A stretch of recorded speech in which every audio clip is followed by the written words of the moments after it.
Hari tu aku dapat beli STH 68 Chevy Nova. Alright, so yang atas ni STH, yang bawah ni regular. Tapi kalau korang nampak, yang regular dia warna lagi naik lah, sparkling. Ada macam metallic flake tu. Yang atas Spectre Flame nama dia. Cuma kalau akulah cantik yang bawah lah.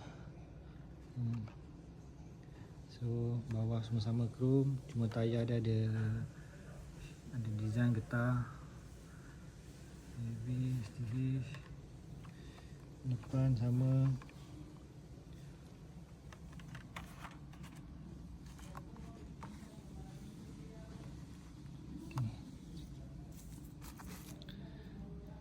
Cuma pelik yang ni ada J-hook punya protector, ini tak ada.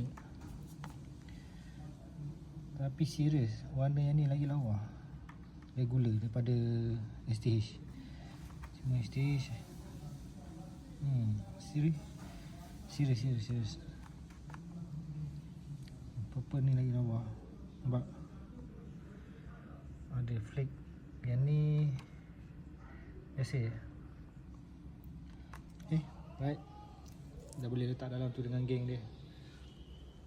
Sebab aku ada STH, aku mesti kena ada regular dia. Sama macam yang Volvo, Gazelle, Aston Martin,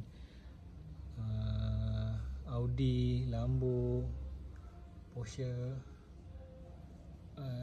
Volvo, Mustang, Fiat, Lotus.